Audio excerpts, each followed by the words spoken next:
All right, good Well, to we're ready. Awesome.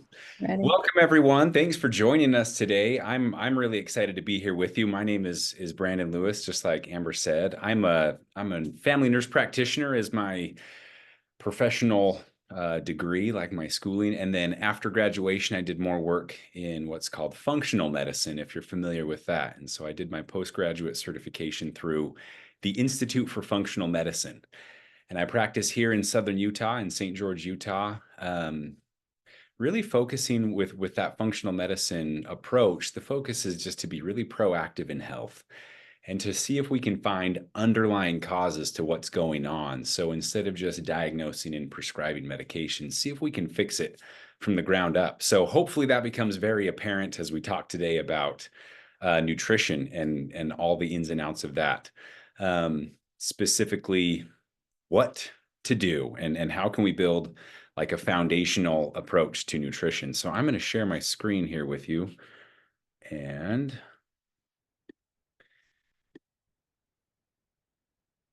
let me share this and I'll generate that. Here we go. Okay. Whoops. See if I can click correctly. I'm just going to make sure that I can also still see the chat. Okay. I think like that I can. So yeah, like Amber mentioned, feel free to ask questions, throw them in the chat as we go. My purpose today is to help just trigger your curiosity in nutrition and maybe think about food and nutrition just a little bit differently, and hopefully identify 1 to 2 things that you can do and implement in your life. Because just remember that nutrition is a journey. Like it's not something that we transform overnight. There's a lot of social cues and a lot of habits that go into creating what we eat and how we feel. And so we're looking for slight improvements over time. It's a pretty tricky subject, too. You can find research and you can certainly find testimonials that will basically support just about everything. So, one of the things I'd like to do today is we're going to identify some of those things that across all spectrums of recommended nutrition, what are the things that remain true all the time? So, let's dive in. I first want you to ask yourself this question when we think about nutrition. Why do we even care? Like why does it matter what I eat? Why should I even pay attention? And I mean, above and beyond, like I want to make sure that I have an ideal weight, all those kind of things that sometimes we think about. I've talked to a lot of runners before, and usually they say, "Hey, I run, or I exercise, or if we fall in that realm, I do these things so that it gives me the freedom to eat whatever I want." Right? How many of you have ever said that? I know I've been guilty of that in my life. Um, and I want you to think about this analogy. I put a picture of a weight here because when we think about what calories are and what we're eating, we're really looking to create energy for our body. So 1 kilocalorie, which is what we use to measure food, is just a representation of the amount of energy that it takes to raise 1 kilogram of water 1 degree Celsius. That's what calorie means. It's just a very scientific measurement. And you think, that's is that always applicable into our life? And so I put the picture of the weight here because I want you to think about this. If we walk into a gym and you have a standard weight, maybe it's a barbell like this, and maybe it's like set for 135 pounds, and you go up to some 20-year-old bodybuilder and you're like, hey, I want you to deadlift this bar. 135 pounds probably isn't going to be that big of a deal. And then maybe you see like a frail 90-year-old elderly woman that's there, still exercising, still staying strong. If you were to ask her to lift that same weight, you recognize that it's going to be different. It's the same weight.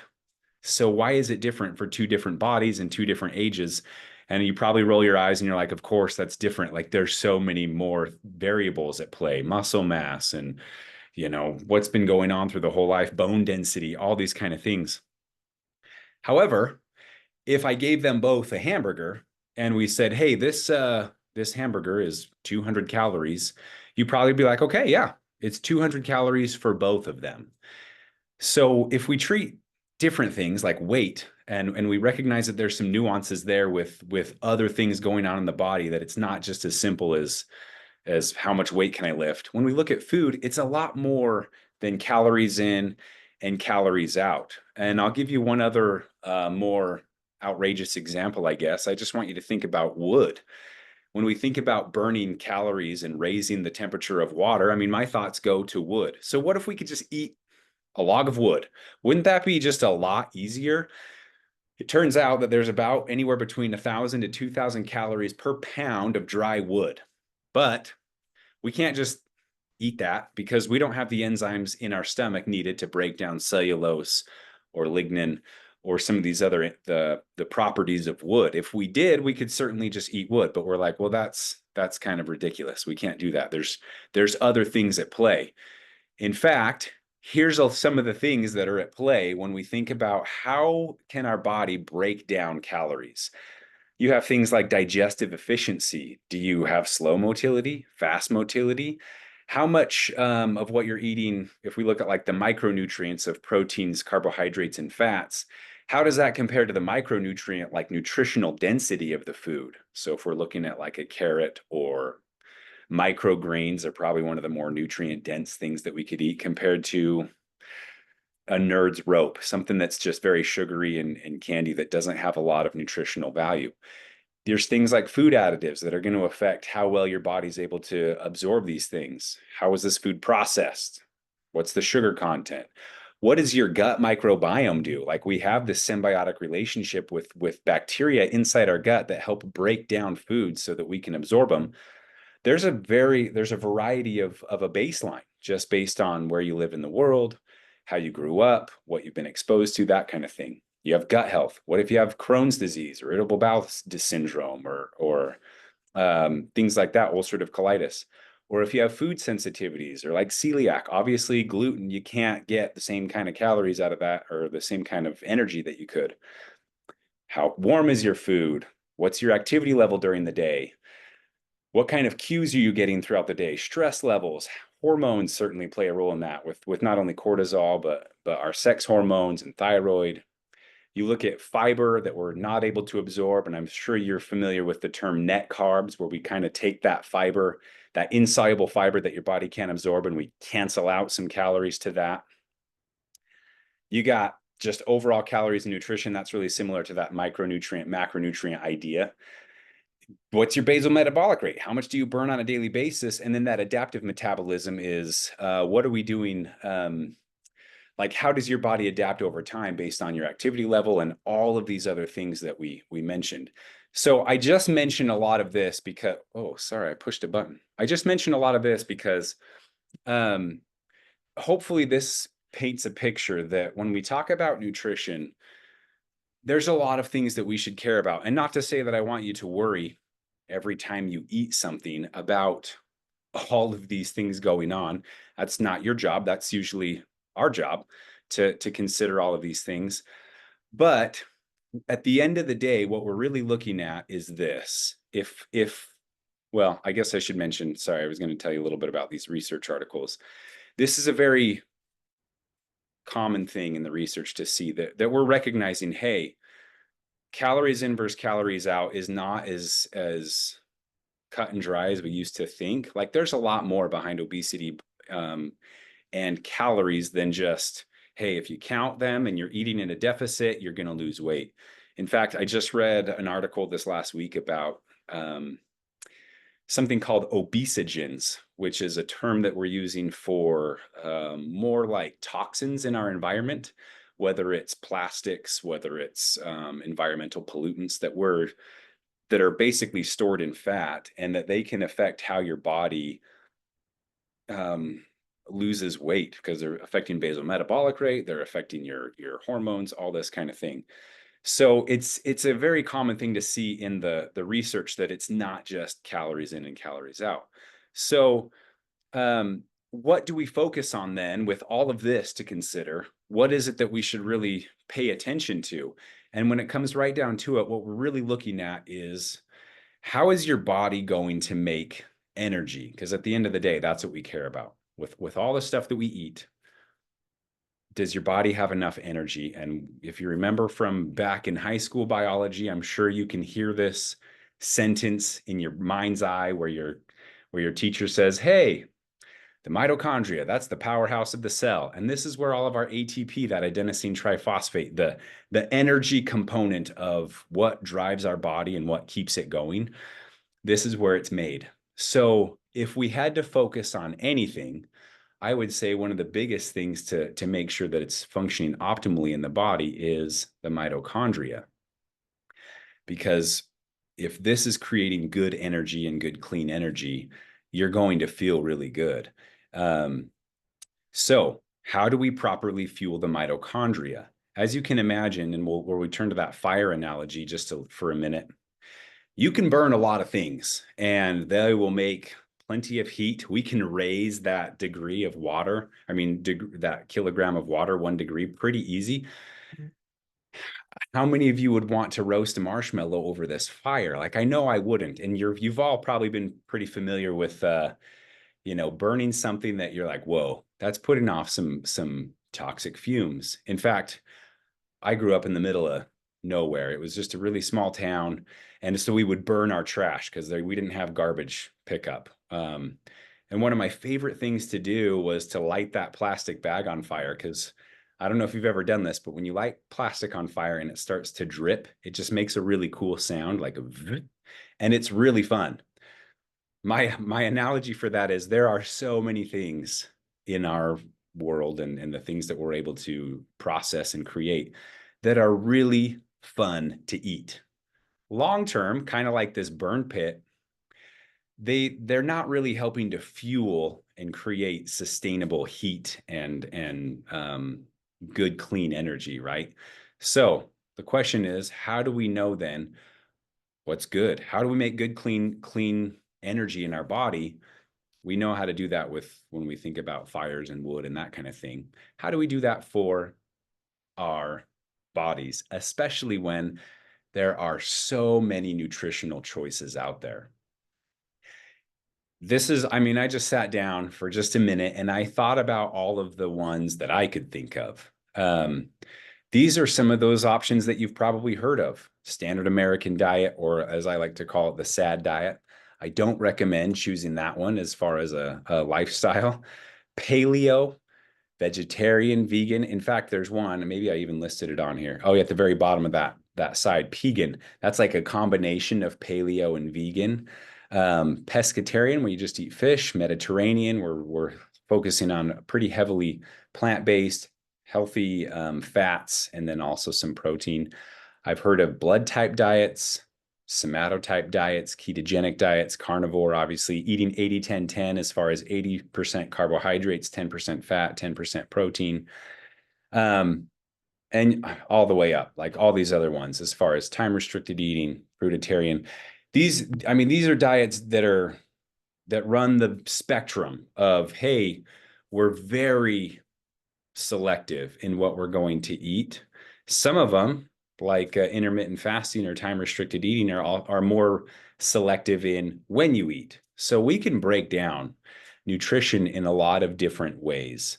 So what do we do? And this is where we're really going to start to focus on a lot of these, as far as pegan, Mediterranean, even if we're looking at intermittent fasting and things like that. There's some things in here that are consistent over time. So I'm going to leave you with 6 tips, 6 things to focus on when we think about how do we develop and how do we build a sustainable nutrition plan for ourselves. So here's your first tip. I lost my chat. Sorry, I wanted to make sure I'm just not missing that, but now I don't know where it is. So yeah, I'll look at it as soon as oh, there it is. Perfect. So the first thing that we've got to do, we prioritize protein. So especially when we look at longevity, a lot more of the research is looking at probably the best organ to look at sustainability and longevity. And we want to match our health span with our lifespan. So we want to just be very healthy, very healthy, very healthy, and we want to have a quick decline at the end of our life. We don't want a steady decline for the last 10 to 20 years where we just can't do all the things that we want to do. muscle is really what drives a lot of that. And so if we think about when I retire, when I'm in my 70s, when I have grandkids, when I have a lot more time freedom, what are the things that I want to do? And a lot of times the things that come up is I want to be able to travel and I want to be able to see family. I want to get down on the ground and I want to play with my grandkids and get back up again. I don't want to be restricted by like physical limitations. So a lot of that revolves around muscle. If we want to be able to travel, we have to lift a 20-pound bag into an overhead bin on the airplane for your carry-on. If we want to be able to do that in our 70s, how much overhead, like how much of an overhead press can you do right now? Because now is the time that we want to optimize that. And it starts with what we eat. So that's why it says prioritize protein. So typically when we're looking at food, eating protein first, is a really good idea. And that's because of this protein leverage hypothesis. And this was put forth by Dr. Ted Naiman. The idea here is that your body recognizes that your body knows it needs muscle. It needs to have ATP. It needs to be able to move and function. And there's a specific amount of protein that you need to maintain your normal activities of daily living. Obviously, that's going to fluctuate depending on what you do during the day and how you live your life. If you have a really high muscle mass, your protein is going to be a little bit more. If it's a pretty sedentary life, it's going to be less. However, regardless of how much protein that your body needs, the protein leverage hypothesis says until we reach that requirement, your body's going to be hungry and you won't really feel full.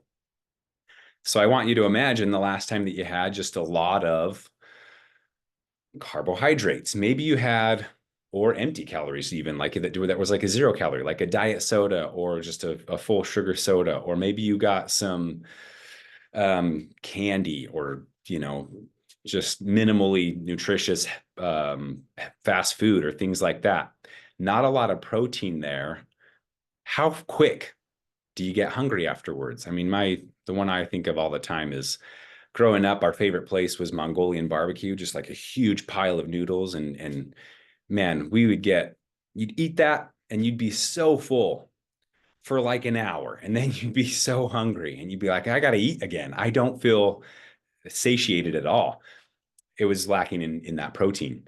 So this really does increase that satiety. And the nice thing is protein helps regulate your blood sugar. So when we're looking at metabolic disease, heart health, preventing heart attacks, managing blood sugar, managing cholesterol, managing weight, those are all of the things that I'm passionate about and kind of where I like to focus my care. When I'm looking at all of that, protein comes into play pretty heavily because it gets rid of those ups and downs of those blood sugar spikes. And when we have a steady blood sugar, we feel full and we don't feel like we're riding that emotional roller coaster of food. So when we look at how much protein then should I eat, you'll see if you look at like the recommended daily allowance, the RDA, it's pretty low. I think it's 0.22 to 0.33 grams per pound. That's not a ton of protein. And again, there's some diets that you can find, especially like 80-10-10 that says, hey, we need high amounts of carbohydrates. And there's some other things that play into this as far as like, I lost my word, gender. Men and women do a lot better with a little bit higher carbohydrates, but at the end of the day, we all need protein. So this is a really good place to look. 0.6 to 0.8 grams per pound of protein every day. I mean, if you quickly do the math, you're going to be like, whoa, it's a lot of protein.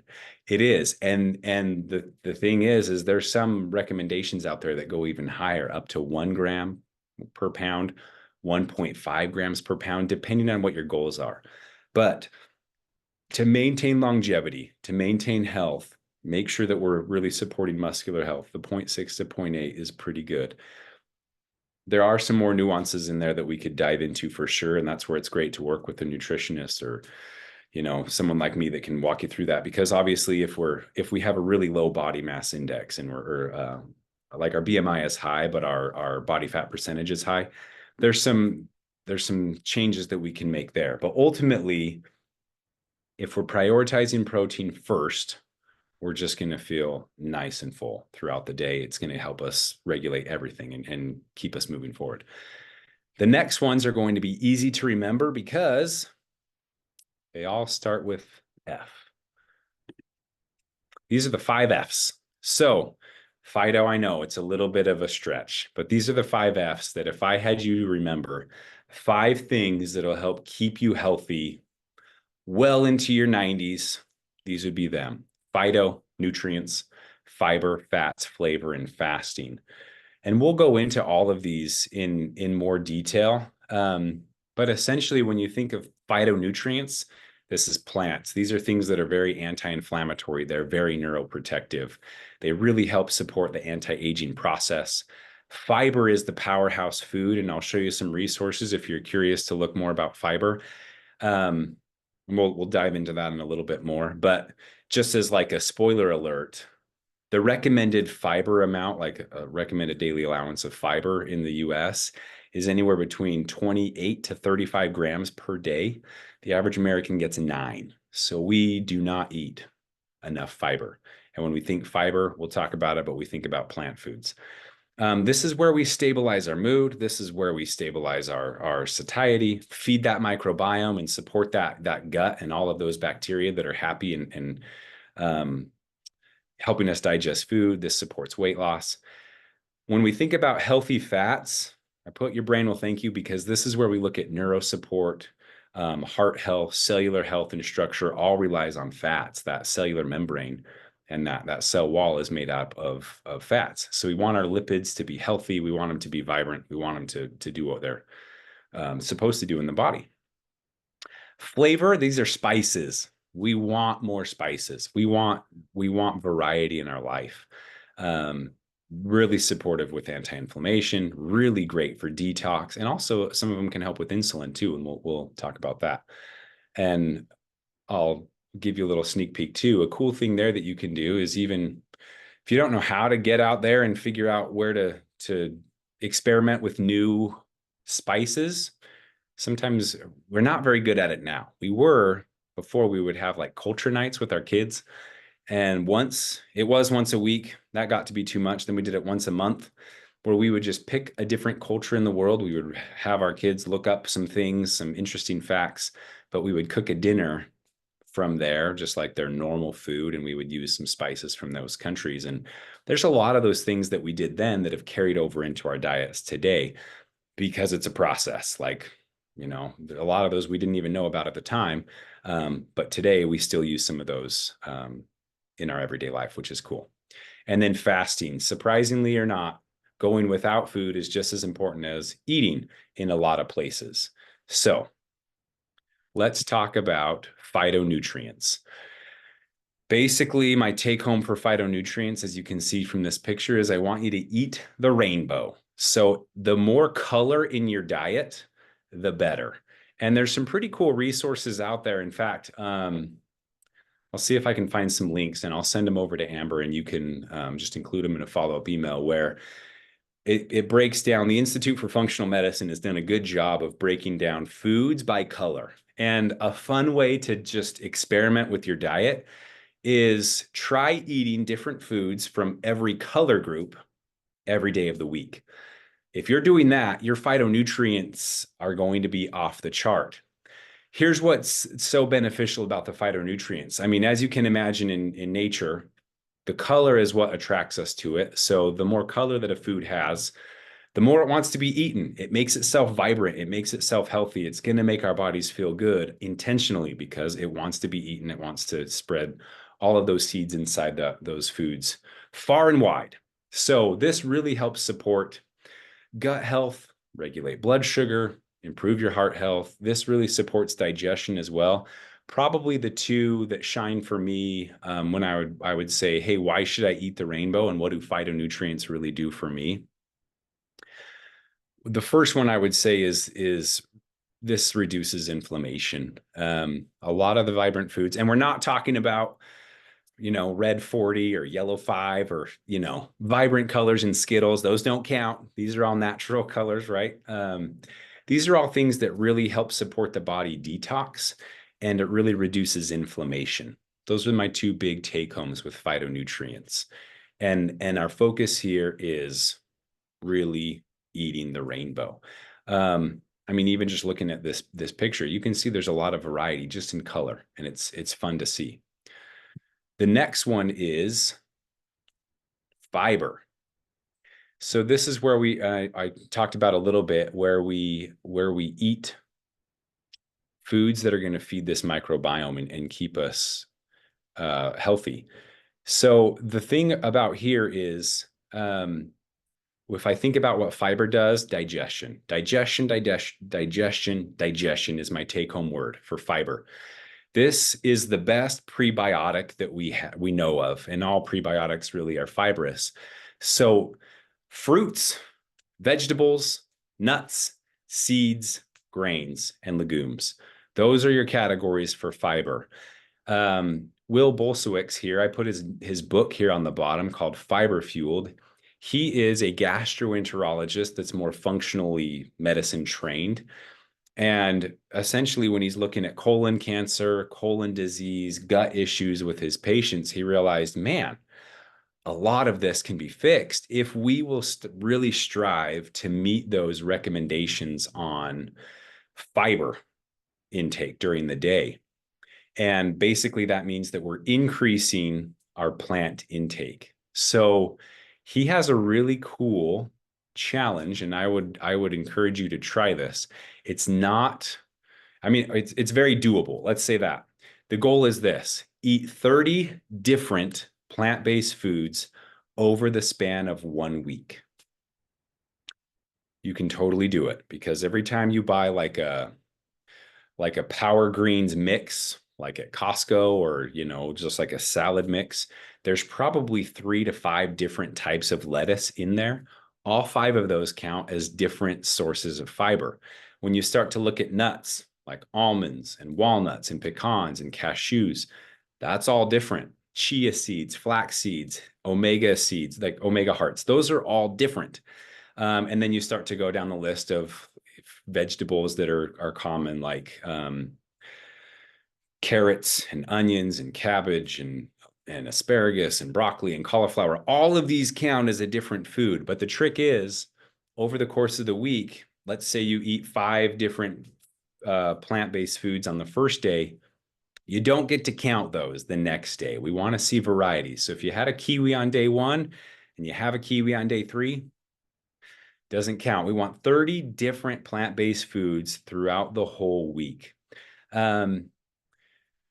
Digestion and feeding the microbiome, those are my 2 big take homes with why we focus on fiber. The cool thing too is, especially when we're looking at losing weight, when we're looking at heart health, some of the things that I think about, especially when we're looking at longevity, lowering cholesterol levels, those kind of things, keeping you keeping you feeling full longer, eating less of a portion size because fiber makes us feel full. I think of fiber, because that's all of the things that fiber does. And the cool thing is you look at this and there's a lot of crossover, right, between what we're focusing on with fiber and what we're focusing on with phytonutrients. It's a lot of the same stuff. We just want to give our brain different ways to think about foods and different ways of focus. The other challenge that you can do with this, in a kind of a combination of fiber and phytonutrients, is every time you sit down to eat a meal, if you're going to have a snack, anything like that, this is the golden rule that I want you to ask yourself. What can I do to this food that I'm going to eat right now? What can I do to diversify the amount of plant foods that are in this meal? If you ask yourself that question, so for example, yesterday I had a salad for lunch, and as I got my salad, I looked at it and I thought, I mean, it had avocado and celery and flax seeds, and that was 5 different types of greens, and some other, I think I put some carrots and some broken up broccoli in there. But my question that I asked myself was, what can I do to diversify the amounts of plants in this, even though it was super full of plants? I try to ask myself that every time. And I thought, I have some dates. Maybe I'll cut up some dates and I'll just put those on top of my salad. And it was great. Sometimes I'll just chop up an apple and throw it in. Experiment. But the thing is, if you're having oatmeal in the morning, if you're having bacon and eggs, what can you do to increase the plant foods? So it might be when you're starting out, you might be like, hey, I can add a piece of bread because that's a grain, right? And hopefully it's like a sourdough bread that's just water, salt, and flour. And it's going to treat your gut a little bit better than a highly processed grain or a processed food. But I want you to think every single time you eat, what can I do to increase the amount of plants? And along those lines is just kind of take a step back, especially when we're looking at this. Take a step back and look at your dinner table when you get down to sit around the table with your kids or your spouse or your loved ones or friends, or if you're at a restaurant. And just before you start to dig in, take a mental note of how many colors you can see on your plate. If all you see is tans, because maybe it's chicken and bread, we probably should throw some color in. So those are lots of different things that we can think of. Are we eating 30 different types of plant foods a week? Are we seeing a lot of different color on our plate? And how can we add one more plant to our plate with everything that we eat? So that's our phytonutrients and fiber. The next big thing is our fats. So probably the two big take homes from this, like this says, happy cells and happy brain. It's really cool now when it comes to looking to see how fats are being utilized in the body. There's some really cool lab tests out there. Just to give you an idea, 100, 200 years ago, our typical diets, because there wasn't as many processed foods, right? Our typical diets, we have a couple different types of essential fatty acids, meaning your body doesn't make these fats. You have to eat them in order to function and in order to survive. Omega-6s and omega-3s are probably the two biggest categories of those, which we're just looking at how the carbon is connected to those fat chains. Omega-6s are a little bit more inflammatory. Inflammation is a good thing in moderation. 100 years ago, we would probably, for every 4 to 6 omega-6s that we would eat in our diet, we would have 1 omega-3. And when you think of omega-3s, I know that's a big one that people think about in supplementation, in fish oils. We think of like EPA and DHA, and we all think, oh, anti-inflammatory, brain health, that kind of thing. Omega-6s are still important. The cool thing is we can break down the cells now. We can look at that cell membrane from a lab test, and we can see how many omega-6s your body has and how many omega-3s, and we can look at that ratio. 100 years ago, 4 to 1 was normal. Our standard American diet is 20 to 1. So for every 20 omega-3s that we eat 20 omega-6s, 1 omega-3. The problem with that, and omega-6s, they're a little bit more stable. They taste a little bit better. They don't oxidize quite as fast. So they're used in preserving food quite a bit and taste and things like that, which is why they're more prevalent right now. If you've ever taken ibuprofen, you're familiar with omega-6s, whether you knew it or not. There's an omega-6 that's called arachidonic acid. That's that fatty acid. It's a precursor to the inflammation process where NSAIDs, things like ibuprofen, actually work to block inflammation from being produced. So imagine if we're like, man, I'm pretty reliant on ibuprofen to feel good and to function. If we could eliminate a little bit more of the base of what's causing the inflammation and lower the arachidonic acid levels in our body so that we don't even have the building block for that inflammation, how much better do you think we would feel? That's where fats come into play, and that's where it's cool. We can look at that ratio. If you don't have to look at that ratio, you can just evaluate how many healthy fats are we eating in our lives. And this picture is a great representation. Avocados, olives, nuts, and seeds. Healthy oils like olive oil and fish are the big ones that we think of when we think of omega-3s. Very supportive for the brain because they're just neuroprotective. DHA specifically with that fatty or omega-3 is really important. EPA is probably the one that's a lot more anti-inflammatory in nature. And the cool thing is it actually blocks arachidonic acid from being formed. So lots of cool things about fats. Just a little tidbit about fats too, especially when we look at ketogenic diet. This would take a pretty big piece of what the ketogenic diet is all about, right? We can burn sugar for fuel. We can also burn fats for fuel. And when we look at the calorie breakdown of fats are the most efficient fuel source that we have. It's 9 calories per gram, whereas protein and carbs are only 4. So fats play their role, and they're really important. They're also the building block of all hormones. Cholesterol is a fat, which I'm sure you knew. Cholesterol is a fat, but cholesterol is the building block of testosterone, of estrogen, of progesterone, of cortisol, DHEA. All of these hormones that we have in our body come from fat. So if we're fat deficient, and sometimes we think, man, my hormones are off. One of the questions that should pop up in your brain is, I wonder how many fats I'm eating. And a great way to do that is just to track it. You can look at your macronutrients. You can use an app like MyFitnessPal and just log your food for a few days. Doesn't mean you have to change anything, but just get a baseline of what you're eating. And you might say, whoa, I'm eating a lot more carbohydrates than I thought. Fats aren't where they should be.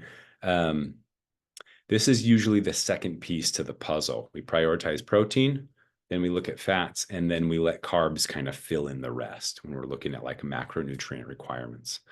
So great energy source, great anti-inflammation, really supportive of the brain. And then they really play a big role in hormone production. That's where fats shine. Let's talk about spices and flavor. So variety, I'm sure you've heard, variety is the spice of life.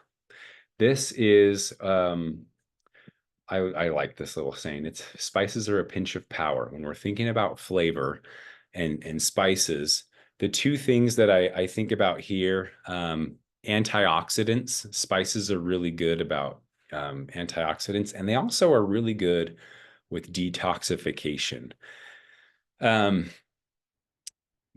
Lots of different spices do different things. Like if I thought about a spice that was really good at anti-inflammation, I would pick turmeric. If you've ever cooked with turmeric, or if you like Indian food, curry, that kind of thing, turmeric is really anti-inflammatory. So is ginger. That's a pretty good one for digestion as well. If I think about digestion, I think of ginger and peppermint. Cumin can also support digestion pretty well. When I think of like, how do I support my immune health with spices? I think of garlic, think of oregano, think of cayenne pepper, things that are a little bit more, it's like a term called hormesis. If you've ever heard of that, it's basically like good inflammation, like it's a good challenge. What doesn't kill you makes you stronger. We eat these things that are a little bit tougher on the body because they're like, oh, I can build up resilience. Similar idea to exercise. Garlic and oregano and cayenne, those kind of things support immune health for that reason, because they're challenging it to be better. Heart health, cinnamon makes the list because of what it does for blood sugar. Turmeric because it's anti-inflammatory. Again, cayenne pepper would make that list too. I'll give you a little tidbit of advice. Sometimes it's hard. I don't always do this, but I try to be a little bit more proactive and plan ahead. If you're ever cutting up garlic or onion, the properties inside those, allicin inside of garlic, the properties inside those, the phytonutrients that really shine, and why we like these foods for spices and phytonutrients, they become more active as we break those. As you cut, you're basically cutting through all of these cell walls and you're exposing these phytonutrients. Those ones actually become more potent when they're exposed to oxygen. So if you're cutting garlic or mincing garlic and cutting an onion, if you can wait 10 minutes before you cook it or 10 minutes before you eat it, the amount of allicin that your body's able to absorb and to really utilize goes way up. So let it sit before you use it if you can. Like I said, I'm not perfect at it. Sometimes you just have to get dinner on the table because there's lots of chaos going on and you're still going to get great benefits. But that's one thing. Um, Variety though, like if I had to focus on one thing with spices and flavor, variety is what's going to make it all the difference. Which, if you haven't caught that from the phytonutrients and from the fiber, where we're looking at different colors, where we're looking at different types of plant foods, the same thing applies to spice. We just want lots of different health benefits because there's so many too that have like antimicrobial properties that can help get rid of the bad bacteria that's in our gut that sometimes can just take over and create its own place. Garlic, oregano are really good for things like that. They're just variety is my take home with that. And there's even cool studies on spices with like mental health, like neuroinflammation with turmeric and things like that. Pretty cool. And oh, I think I clicked on my thing. And my final recommendation would be mindful of fasting.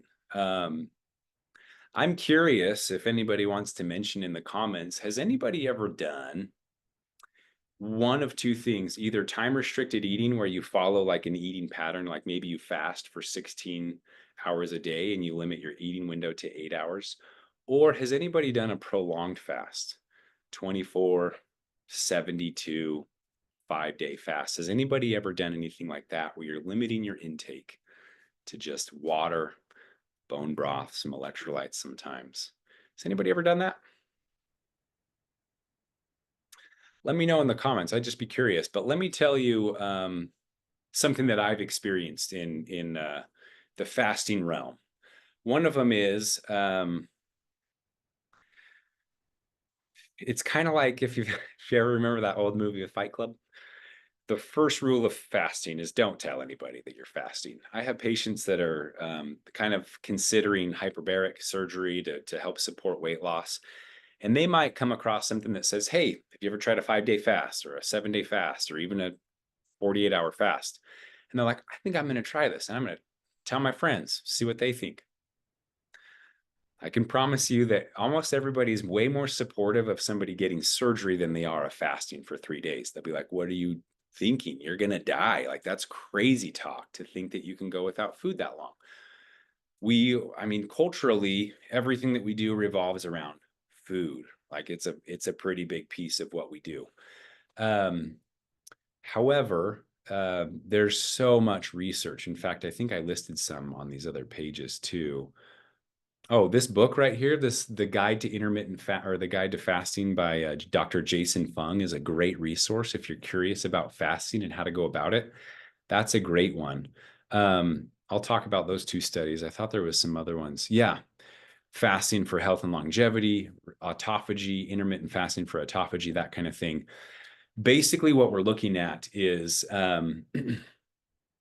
if you've ever been in a state where maybe you have a crazy week going on, and I'm especially like right now trying to get all of those holiday traditions and make deliveries to neighbors and check the boxes of everything that we kind of get ourselves busy with, either with like family, or maybe there's just a crazy work week that you're like, I have so many deadlines this week. It's the end of the year. There's lots to do.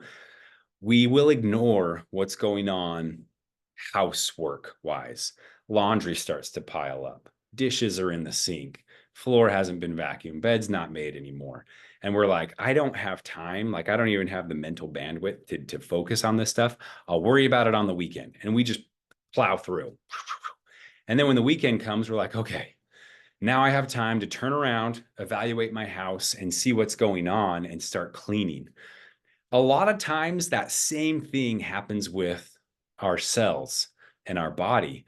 We are either in like a hyperinflamed state. We're focused on fight or flight. There's so much stuff going on around us.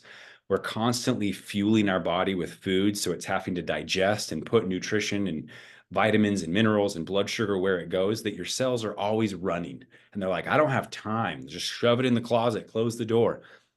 It never has time to do something called autophagy, which means self-cleaning. And fasting is one of the best ways that we have to give your body that weekend, to just give it a break, to say, oh, hey, I can just rest for a second and I can turn around and I can start doing my housework. We can get those enzymes in your cells kicked back up. They're going to package up all the garbage, digest it, get it out, make space. Fasting also mimics what it's like to be less dependent on insulin because we're shifting over to burning fats instead of carbohydrates. There's a really cool research done on fasting with his name's Dr. Dale Bredesen. He's probably the leading figure right now that's looking at Alzheimer's and dementia, memory decline, that kind of thing, and what we can do to help prevent that or reverse it. In fact, he created a protocol called RECODE, which stands for Reversing Cognitive Decline. And in there, his recommendation is, as a baseline, we should all be following a keto flex diet. And this is something that's repeated, throughout the literature, not just from him, but a keto flex diet. He calls it the 12-3 keto flex diet, meaning everybody as a baseline should fast for 12 hours out of the 24 hours a day. The 12-3, the 3 in that stands for we should start that fast at least 3 hours before bed, because that allows our gut to rest and repair while we are sleeping. That change alone, because of some of these research articles, like where it says there's circadian rhythms of gut microbiome and metabolic syndrome, circadian rhythms affect the metabolic response to diet and how well we're able to digest our food. Essentially, it's allowing your body to repair, to clean, and then it's training your microbiome. It's kind of like if you've ever experienced jet lag, it's kind of brutal. Like the more deep the jet lag is, the further away from your normal time zone, the rougher it is. The more outside of the normal time windows that we eat in, the harder it is on that gut microbiome. And you've probably experienced those effects, whether it's like, New Year's rolls around and we stay up till midnight, which obviously occasionally it's totally fine, but you might notice the next day that you're like, man, we stayed up till 1, we were eating lots of food. Like I don't feel as well as I normally do when I just go to bed at a normal hour and I'm not eating. Your microbiome gets used to your eating patterns. And it's almost like the Pavlovian response where we get the bell to ring and you're ready to be fed. Your gut microbiome does the same kind of thing based on your circadian rhythm and when you eat. So when we follow just a more balanced eating window, we see a lot of benefits. And I would say, if you've never done it, that's a really good place to start. 12 hours as a baseline. And I love this comment from Marty. Thank you. She said her CAM doctor cited a study that found cancer was reduced 40 to 60% when people fast 14 to 16 hours. And that phrase of autophagy, meaning that self-repair, is really cool. It is super hard to incorporate in a practical world because, and if you think about it, it's a lot of societal pressure, right? Like dinner is our biggest meal in America, late night snacking, popcorn and a movie. Like those are the things that really we focus on. And it's so hard. It's incredibly difficult to kind of shift from those societal norms. And I mean, obviously, a lot of times what I'm seeing with patients is it's almost like a wake-up call when either we see negative labs, we have traumatic of experience, whether it's like a heart attack or something, or we have like these wake-up calls where people are like, whoa, my parents were just diagnosed with Alzheimer's. What am I doing to affect or change my life? Sometimes it takes big things like that to be like, I'm going to make changes because my health is important. Otherwise, I would just remind yourself, it's a journey. If there's one thing that you can do, and maybe it's, hey, I can just stop eating 3 hours before bed. I'll probably still eat right when I wake up. And maybe that's less than 12 hours, but that's a step. Cool. Or maybe it's, I'm in a fast for 12 hours, but it might not be 3 hours before bed when I stop. Like wherever you're at, that's a great place to start. And I would encourage you to consider a water fast. It's totally doable. I promise. And if you want to like help sell your brain on that idea, I would check out that book from Dr. Fung because it's a great resource. Um, Probably my favorite benefit from doing a water fast is I get to disassociate how I feel. And I probably try to do like a 3-day one every quarter, so 4 times a year. I'd get to disassociate how I feel and how like I just interact as a person from food. It's extremely powerful. And you think about, because I mean, most of the times I think, I can't fast. Like my kids have this performance and there's going to be snacks, or I got to make them dinner, or, I'm not going to be able to function to my same level or think clearly or all of those things. You can. And it's pretty neat to get to the end and you recognize I was able to enjoy even social aspects of everything going on without having it revolve around food. And it almost redefines your relationship with food, which is pretty cool. And it can be very empowering. That's like I said, most people would rather support you in getting surgery than in fasting. This is something that's it's hard to think about. So maybe your initial step right there is just contemplation, and we're going to leave it in that, like stages of change. We're going to think about that for a while and mull it over and just know that it's out there as a potential. But let's try the 12-hour fast. Try a 10-hour fast. See how you do. Track your habits and see if you're eating in a consistent window. And if not, try to just maintain like a regularity in your meal timing and see if that makes a difference over time. Sorry, I know that's a lot on fasting, but it's a pretty cool one. Especially when you look at the benefits from your body being able to rest and recover, clean itself, autophagy, and then also change that relationship that you have with food. So I mentioned the consistent meal times and the circadian rhythm, like that really does happen with our gut and with our microbiome. And then it's pretty cool to see what it does for autophagy. I will say in the last little bit, it seems like there's a little bit more research now that shows that we probably don't have to be as aggressive. Like you don't have to do a 5-day fast to see the benefits of autophagy in the cell. There's still some magic that happens around that 17-hour, and it seems like the 30-hour mark is a pretty big one too for really ramping up autophagy. But consistency definitely outweighs just like the sporadicness. So like if we're able to follow a 14-hour fast every day or a 12-hour fast, that's way better than being like, hey, I might be able to do a 3-day fast once every other year. Like obviously we want the more sustainable, consistent effort. So here's my take-home message for you. This is my challenge. I want you to pick one principle and just try to incorporate it into your daily life. That might be following the time restricted feeding window of 12 hours. It might be stopping to eat 3 hours before bed. It might be doing a long fast. It might just be I'm going to take on Dr. Bolshevik's challenge and eat 30 different plant foods a week. I'm going to consider that golden rule and see if I can add one part of or one additional plant food in my diet or my meal every time I eat. It might just be that you're going to try a new spice or plan a culture night or just diversify your nutrition in some way for the better. And just try it. Give yourself a little challenge. Bring somebody along for the ride. It'll be worth it. It's a journey, and it's totally worth it. And we can really affect longevity more than anything else really does start in the kitchen. So with that, I'm grateful for all of you for joining us today. I'd love to answer any questions that you have. I certainly am appreciative of your time that you've spent with us today, and I'm excited. Hopefully this has sparked a little bit more curiosity in your own nutrition and things that you can do.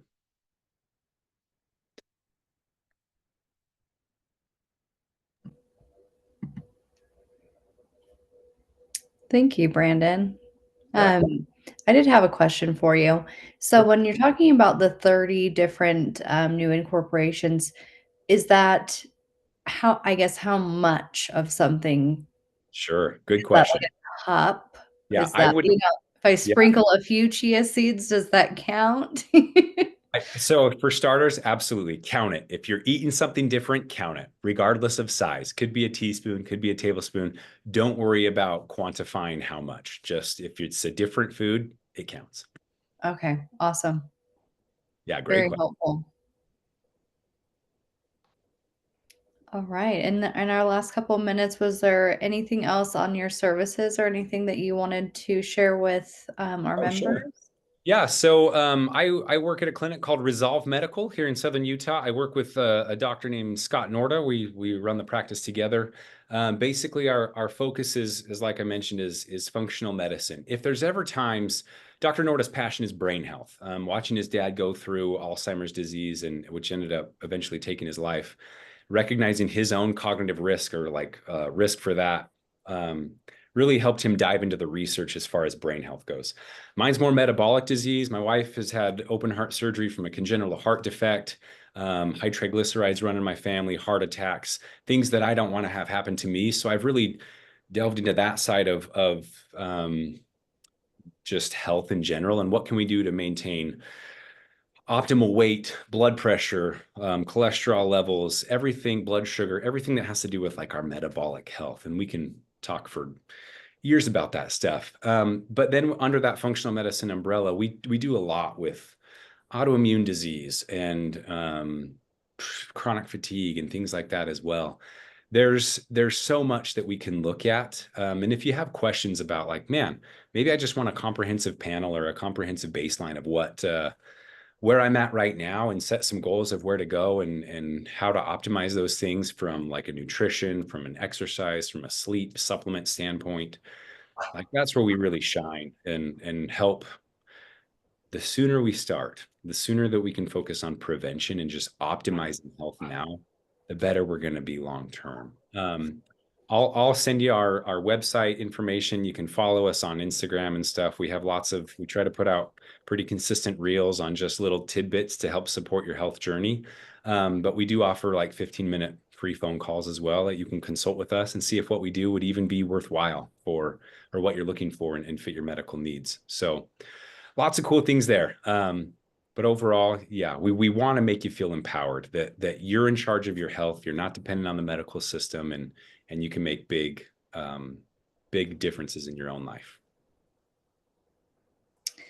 Yeah, we will provide a link. Do you mean a link for the consultation? Yeah, it'll be on that website. I think it's resolvemedical.us, and there's a link right in the top right corner that says schedule a 50 free 15-minute consult. I'll send that over to as well over to Yeah, you. we'll send a follow-up email with the resources that you mentioned, Brandon, along with your website information. So if you guys want to reach out to Brandon and his team, you can find the information there.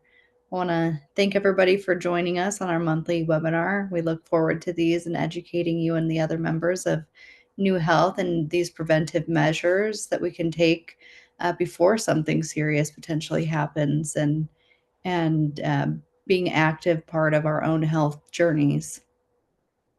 Absolutely. Thank you all. I will see you next month, hopefully on our next monthly webinar. Thank you, Thanks, everyone. Brandon. Thanks for having me.